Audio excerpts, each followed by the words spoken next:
सासू माँ का आलस एक्सप्रेस। गांव का नाम था शांतिपुर, मगर कुशला देवी के घर में कभी शांति नहीं रहती थी। वो खुद तो पलंग से नहीं उठती थी, लेकिन पूरा घर सिर पर उठा लेती थीं।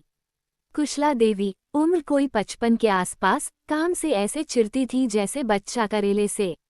सुबह 9 बजे उठती, अंगड़ाई लेकर कहती, अरे बहू, जरा देख तो, सूरज आंख में चुभ रहा है, पर्दा खींच दे। सीमा, उनकी बहू, 25 साल की मेहनती और समझदार लड़की थी। वो सुबह 4 बजे उठ जाती, पानी भरती, खाना बनाती, बच्चों को तैयार करती और खेत पर जाने की तैयारी भी करती। शुरुआत में सीमा को लगा, सासू माँ बुजुर्ग हैं, थक जाती होंगी। पर 2 महीने बाद उसने देखा, सासू माँ सोफे से उठती तो सीधा चारपाई पर जा लेटती।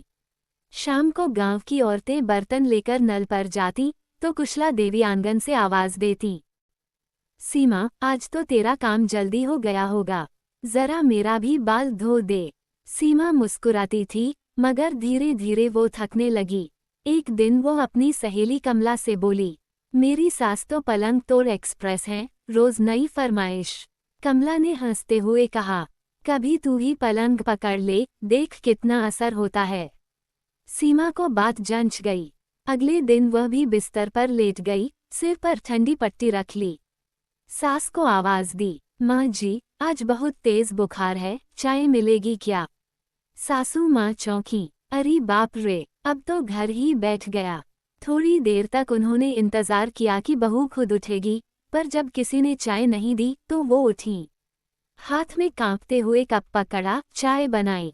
फिर एक चमत्कार हुआ, जब उन्होंने चाय खुद बनाई और पी तो बोली, अरे वाह, अदरक की खुशबू तो गजब है। सीमा बोली, आपके हाथों का स्वाद ही कुछ और है माँ जी।